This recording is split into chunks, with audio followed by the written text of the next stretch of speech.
Let's talk more now about the US decision to send cluster bombs to Ukraine. Mark Cancian is a retired US Marine colonel and a senior advisor at Washington's Center for Strategic and International Studies. Thank you very much for being with us again. So what exactly is it that the US is proposing to send? The United States is going to send artillery shells with cluster munitions. Cluster munitions are bomblets that are dispensed from a shell. They are dispensed in the air. They fall on the ground. They have a much wider pattern of explosion and effect. They're very good against infantry, against artillery, and against vehicle columns. The problem is dud rates. Because they produce duds, those can endanger civilians during the war and after. And we heard our correspondent Stephanie Freed talking about the dud rate and how the US is saying that would be improved. Is that possible? I mean, how dangerous are these cluster bombs really? Well, the duds act like landmines and can be very dangerous. The US has a dud rate of about 2%. It a lot depends on the terrain. The Russians have a dud rate up to 40%, and they're producing a lot of duds. But the United States tried to get the dud rate under 1% and wasn't able to do it for technical reasons. And cluster bombs are actually banned by more than 120 countries. You heard the British Prime Minister Rishi Sunak talking about that today. Why is President Biden sending them to Ukraine? Is it just because of their effectiveness? Well, there are three reasons. Effectiveness is one. The Ukrainians, of course, have launched their counteroffensive. The counteroffensive is still making progress, but it is slower than expected. This might help them move more quickly.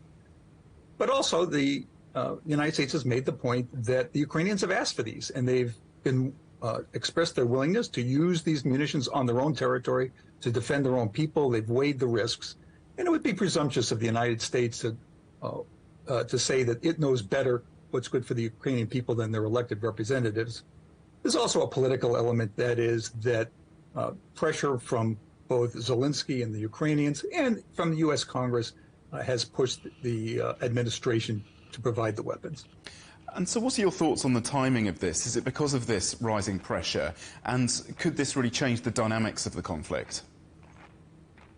I think that's come to a head now because of the Ukrainian counteroffensive. The Ukrainians are looking for new tools to maybe make the counteroffensive move more quickly.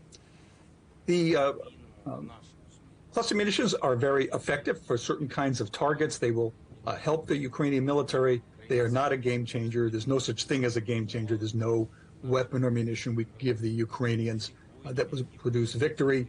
Victory will come from the combination of weapons and munitions that the U.S., NATO, and others have provided, the training that the Ukrainians are getting, and the determination of the Ukrainian people. So not a game changer. Where would you put the overall state of the conflict at the moment, the state of play with the war in Ukraine and the counteroffensive? How would you say that's actually going? Well, the counteroffensive is still making progress, but the progress is slow. Many observers and the Ukrainians themselves had hoped that by this time the Ukrainian forces would have broken through the Russian defensive belts and got into the less defended areas beyond that.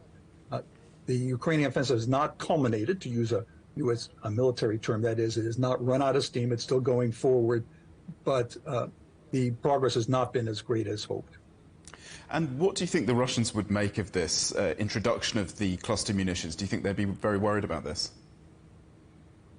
I think that they will have some concerns. This will make Ukrainian artillery more effective, but